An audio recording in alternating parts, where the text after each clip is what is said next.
2024 का mister Olympia काफ़ी shocking ओलंपियाज में से एक था। ये बात तो सभी लोग एग्री करेंगे।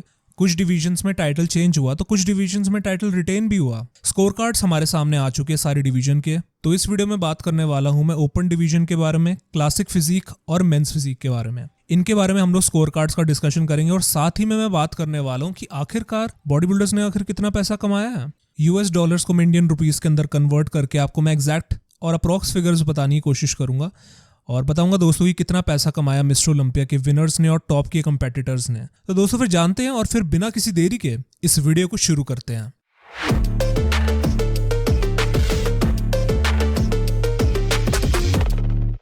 ऑलराइट, सो हेलो इनसाइडर्स, मेरा नाम है असीम और आप लोग देख रहे हो बॉडी बिल्डिंग इनसाइडर। दोस्तों इस वीडियो की हम लोग शुरुआत करते हैं क्लासिक फिजिक डिवीजन के साथ। और क्लासिक फिजिक में अगर हम लोग स्कोर कार्ड्स की तरफ अगर गौर फरमाए तो यहाँ पर दोस्तों क्रिस बमस्टेड के बारे में सबसे पहले मैं बात करना चाहता हूँ। हालांकि दोस्तों ये वाला ओलंपिया क्रिस का आखिरी ओलंपिया था। क्रिस के स्कोर के बारे में बात करी जाए तो बहुत ही कंट्रोवर्शियल लगा ये वाला स्कोर, जो एग्जैक्टली 5 जजेस जो अगर एक एक पॉइंट देते और फर्स्ट प्लेसिंग पे क्रिस को रखते तो उनको उस मुताबिक से 5 पॉइंट्स मिलने चाहिए थे, बट यहाँ पे क्रिस को 6 पॉइंट्स मिले हुए हैं। तो हमको इससे ये चीज़ पता लगती है कि 5 जजेस में से किसी एक जज ने उनको सेकंड प्लेसिंग पर रखा था और उनको यहाँ पे इस कारण की वजह से 6 पॉइंट्स मिले हैं टोटल 5 जजेस से। अगर मेरे को अच्छे से याद है तो क्रिस के करियर में जब से उन्होंने ओलंपिया जीतना शुरू किया तो हमेशा से वो अपना परफेक्ट स्कोर से जीतते हुए आ रहे, जो कि था 5 पॉइंट्स। 5 जजेस से उनको हमेशा फर्स्ट प्लेसिंग ही मिलती हुई आई है। और ये साल पहली बार हमको देखने को मिला कि क्रिस बमस्टेड को यहाँ पे टोटल 6 पॉइंट्स मिले हैं, यानी कि उनको टोटल जो है बिल्कुल यूनानिमस विक्ट्री नहीं मिली है क्रिस बमस्टेड को ये वाले साल। वहीं पर अगर मैं माइक समरफेल्ड के बारे में बात करूं जो कि सेकंड प्लेसिंग लेकर आए इस वाले कॉन्टेस्ट में, उनको यहाँ पे मिलते हैं 9 पॉइंट्स। तो इससे हमको ये पता लगता है कि 4 जजेस ने तो उनको सेकंड प्लेसिंग पर रखा था माइक को, बट एक जज ने यहाँ पर उनको फर्स्ट प्लेसिंग पे रखा था। इसलिए कुल मिला के माइक समरफेल्ड का जो टोटल आता है वो है 9 पॉइंट्स और वो सेकंड प्लेसिंग लेकर आए हैं। तो यहाँ पर पहली बार हो रहा है उनकी विनिंग करियर में कि क्रिस बमस्टेड को यहाँ पे सेकंड प्लेसिंग भी किसी जज की तरफ से मिली है। यहाँ पे थर्ड प्लेसिंग की तरफ बढ़ते हैं और थर्ड पर आते हैं उर्स केल्सिंस्की द मिरेकल बेयर और उनको मिलते हैं यहाँ पे 15 पॉइंट्स। और उर्स की फिजिक के बारे में बात करी जाए तो उर्स की फिजिक ना इंप्रूव्ड आई थी पिछले साल से, बट उनका जो इशू था वो उनके टैन के साथ था। उनका टैन इतना डार्क नहीं था, बहुत ही पेल लग रहे थे। मैंने बोला था अपनी रिव्यू और अपनी प्री जजिंग और अपने रिजल्ट वाली वीडियो के अंदर कि उर्स बहुत ही ज्यादा पेल से नजर आ रहे थे। डेफिनेटली उर्स को अपना टैन ठीक करके आने की जरूरत है नेक्स्ट टाइम। और उर्स से दोस्तों अब उम्मीदें बढ़ चुकी हैं क्योंकि इंप्रूव आए हैं वो इस साल, और अगले साल भी मैं उम्मीद करता हूँ कि इंप्रूव ही आएंगे। फोर्थ प्लेसिंग पर यहाँ पर आते हैं रेमोन रोशा कराइस, या फिर आप इनको नाम से जानते होंगे रेमोन डिग्नो।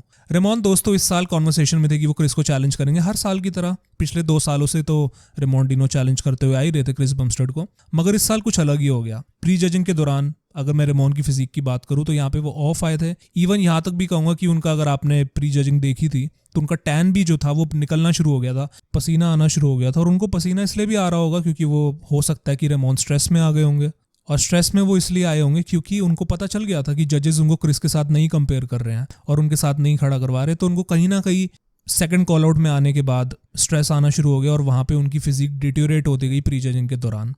हालांकि मैं मेंशन करना चाहूँगा कि रेमोन की फिजिक फाइनल्स में इंप्रूव आई थी, मुझे काफ़ी इंप्रूव लगी। और यहाँ पर अगर वो सेम फिजिक प्री जजिंग में लेकर आते तो माइट पॉसिबली रेमोन यहाँ पे थर्ड प्लेसिंग भी लेकर आ सकते थे। तो रेमोन यहाँ पे लेके आते 20 पॉइंट्स और उनको मिलती है फोर्थ प्लेसिंग। फिफ्थ प्लेसिंग की बात करूँ तो यहाँ पे फिफ्थ पर आते हैं ब्रियोन इंसली। ब्रियोन को मिलते हैं 25 पॉइंट्स। ब्रियोन की फिजिक मैं बोलूँगा कि यार उनकी बैक मेरे को सबसे शानदार लग रही थी पूरी लाइनअप के अंदर। Even comparing Chris Bumstead, Mike Sommerfeld, उनकी बैक मुझे बहुत ही लाजवाब लग रही थी। ब्रियोन का जो बॉडी लैंग्वेज था, जो वो कम्पीट कर रहे थे तो बिल्कुल स्ट्रेस फ्री लग रहे थे। मतलब उनको देखकर ऐसा लग रहा था कि ब्रियोन को फ़र्क नहीं पड़ता कि उनको क्या प्लेसिंग मिलेगी, बिल्कुल टेंशन फ्री होके और पॉजिटिव वाइब्स के साथ कम्पीट कर रहे थे। इवन उन्होंने रेमोन को भी गाइड करा था जब उनको स्वेटिंग हो रही थी, तो वहाँ पर रेमोन को उन्होंने गाइड करा था कि अपना टैन ठीक करो। तो पॉजिटिव वाइब्स आ रही थी मेरे को वहाँ पे ब्रियोन से, और उनकी फिजिक मुझे डिसेंट लग रही थी, इतना कोई ऑफ नहीं आया था वहाँ पे ब्रियोन इंसली। बट ऑब्वियसली अब ब्रियोन की एज हो चुकी है और 2 times classic physique Olympia champion वो बन चुके हैं। उनको कोई भी प्रूव करने के लिए कुछ बचा ही नहीं है, और ब्रियोन के बस में यही थॉट्स थे मेरे लिए। इसके बाद आते हैं जोसे मैनुएल मुनोज, जो कि स्पेन से बिलोंग करते हैं। वो आते हैं 6th प्लेसिंग पे 30 पॉइंट्स के साथ। और मुनोज जो है दोस्तों उनको ओलंपिया डेब्यू था और उनको मैंने अपनी प्रेडिक्शन वीडियो के अंदर भी काफ़ी हाई प्लेसिंग पे रखा था। तो मुनोज का मेरे को पता था कि he can be a very dangerous body builder और ये फ्यूचर हो सकते हैं। इनकी एज की बात करूँ तो ये आई थिंक तो सिर्फ 22-23 साल के बॉडी बिल्डर हैं। 22 साल की उम्र में यहाँ पर आ रहे हैं, टॉप 6 इन्होंने क्रैक कर लिया। तो इनके बारे में क्या ही बोला जाए यार, अच्छा ही है, फ्यूचर इनका ब्राइट है। बाकी आप लोग बताओ इनकी फिजिक के बारे में। आपको मैंने फोटोज़ वगैरह तो देख ही ली होगी। इसके बाद आते हैं माइकल डबोल, और माइकल डबोल आपको पता है कि जाने जाते हैं अपनी कंडीशनिंग के लिए, अपनी वो सेपरेशन, आपको पता है किस चीज़ के लिए जाने जाते हैं वो सब। वो आते हैं दोस्तों यहाँ पर 7th प्लेसिंग पे 36 पॉइंट्स के साथ। उसके बाद आते हैं अगले इंटरेस्टिंग एथलीट वेस्ली विसर्स। ये शो शुरू होने से पहले, ओलंपिया शुरू होने से पहले बहुत से लोग कह रहे थे कि वेस्ली विसर्स इस साल सीबम को हरा देंगे, रेमोंड डीनो को हरा देंगे, बट यहाँ पर वेस्ली विसर्स किसी ने भी नहीं सोचा था कि यहाँ पर टॉप 6 से भी बाहर हो जाएंगे। वेस्ली का दोस्तों फिजिक और पैकेज में बोलूँगा, फ्रंट से मेरे को वहाँ पे वो डिसेंट लग रहे थे, बट बैक से माय गॉड, बैक्स की बात करी जाए तो यहाँ पे Wesley wishers he was not even, क्या बोला जाए यार, शब्द नहीं आ रहे, मुंह से निकल ही नहीं रहे। बैक से वो इतने बढ़िया नहीं लग रहे थे, बैक बिल्कुल उनकी ऐसी लग रही थी, एकदम स्मॉल लग रहे थे, मास ही नहीं लग रहा था वहाँ पे उनकी बैक साइड पर, काफ़ी ऑफ लग रहे थे। फ्रंट से मैं कहूँगा कि इनकी क्वाड्स में वहाँ पे डिटेल्स वगैरह सब कुछ नज़र आ रही थी, बट बैक हो गया, बाकी उनके जो मसल ग्रुप्स हो गए वो पॉप नहीं आ रहा था, जो कि उनका आर्नोल्ड क्लासिक के अंदर आ रहा था, जो अलग ही उनकी पीक हिट करी थी उस वाले शो में। यहाँ पर कहीं ना कहीं वो बिल्कुल ऑफ नज़र आ रहे थे इस वाले शो में, और अनफॉर्चुनेटली दोस्तों यहाँ पर हमको वेस्ली का बेस्ट वर्जन नहीं देखने को मिला, और रिजल्ट निकल कर आता है कि वो लेकर आते हैं यहाँ पर 8th प्लेसिंग। बुरा मेरे को ज़रूर लगा, बट क्या कर सकते हैं, बॉडी बिल्डिंग है, अगले साल अच्छा कर लेंगे, अगले साल जब इंप्रूवमेंट लेकर आएंगे तो अच्छा कर सकते हैं, और देखते हैं अगले साल वेस्ली वर्सेस आर्नोल्ड क्लासिक में compete करते हैं फिर नहीं करते हैं। अगली प्लेसिंग यहाँ पर आती है 9th पर, और 9th पर आते हैं मैथ्यूस मिनीगेट, ये ब्राज़ील से बिलोंग करते हैं, 46 पॉइंट्स के साथ ये आते हैं 9वीं नंबर पे, मतलब 9वीं प्लेसिंग पर आते हैं।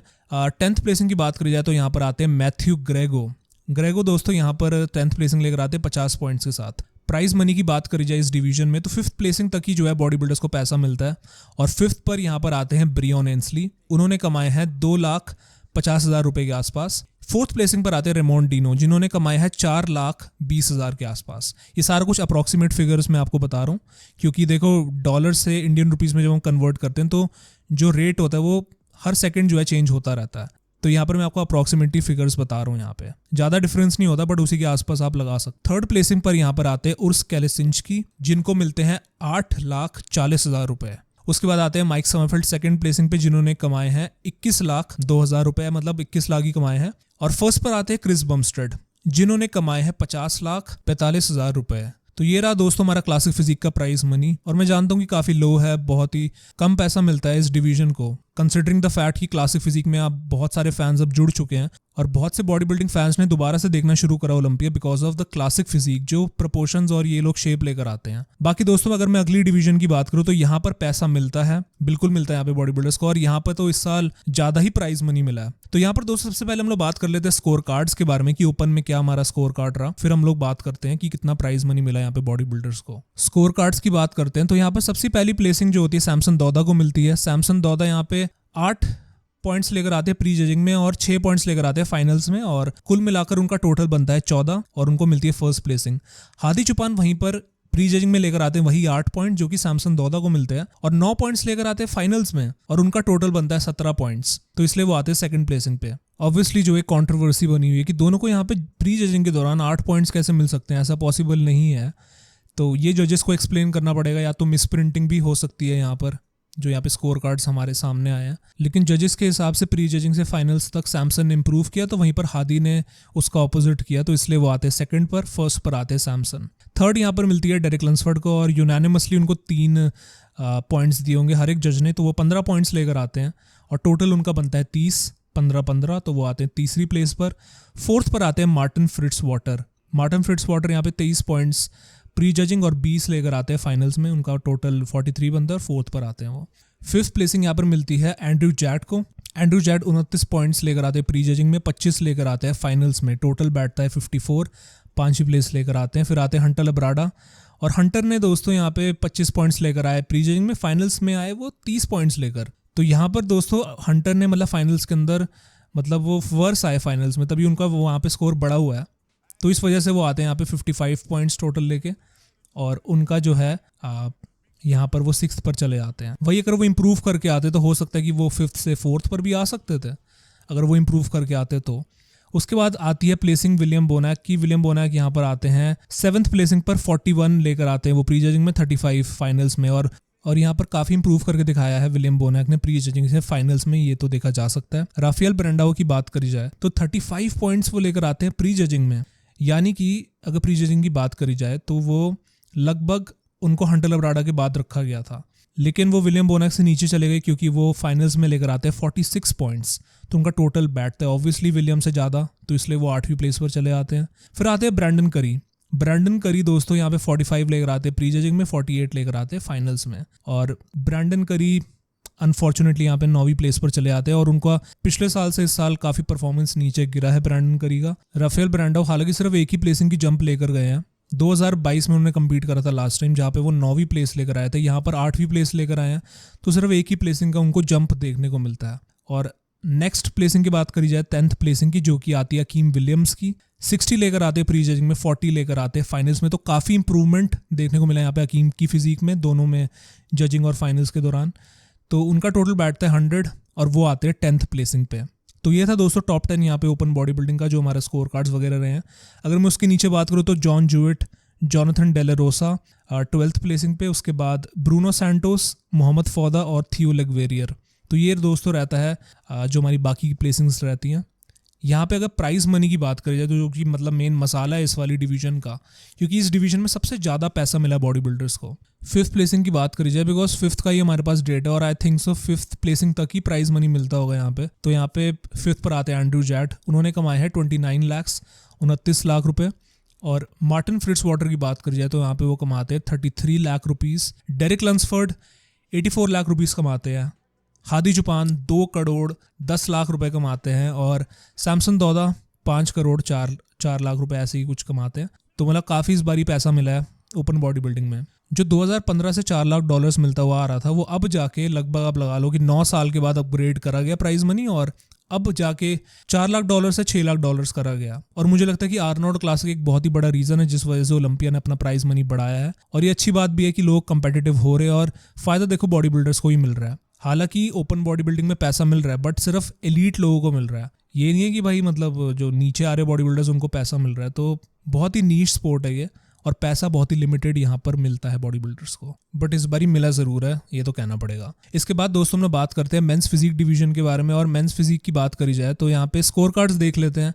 फर्स्ट प्लेसिंग पर आते हैं रायन टेरी जिन्होंने अपना रिटेन कर लिया 2 टाइम्स मिस्टर ओलंपिया, 5 पॉइंट्स उनको मिलते हैं। और फर्स्ट प्लेसिंग पर आते हैं वो बिलाल अली, यहाँ पे रनर अप बनते हैं और सेकंड प्लेसिंग लेकर आते हैं। अली को यहाँ पर 11 पॉइंट्स मिलते हैं। तो किसी एक जज ने यहाँ पे अली को तीसरी प्लेस पर रखा होगा तभी उनका कुल मिलाकर जो स्कोर बैठता है वो बैठता है 11 का, वरना अगर सारे जजेस ने अली को यहाँ पर सेकंड प्लेसिंग दी होती तो उनका कुल मिलाकर स्कोर बनता 10 पॉइंट्स, बट यहाँ पर बना है 11 पॉइंट्स। तो यहाँ पर किसी एक जज ने उनको तीसरी प्लेस पर रखा था, इससे हमको ये मालूम चलता है। और अली की फिजिक यहाँ पर काफ़ी इंप्रूव आई थी, खासकर पिछले साल के ओलंपिया से। पिछले साल का ओलंपिया माइट पॉसिबली उनका सबसे वर्स्ट वर्जन था जो उन्होंने 3 साल जो अली ने कम्पीट करा है, बट यहाँ पे इंप्रूव फिजिक वो लेकर आए और फ्रंट से काफ़ी डोमिनेट कर रहे थे वो स्टेज पर। इवन रायन को भी वो हरा रहे थे, नो डाउट। मेरे हिसाब से फ्रंट से भी वो रायन टेरी को बीट कर रहे थे, बट बैक से कहीं ना कहीं अली जो है मात खा गए और इस कारण की वजह से रायन को वो नहीं बीट कर पाए। But commendable physique guys.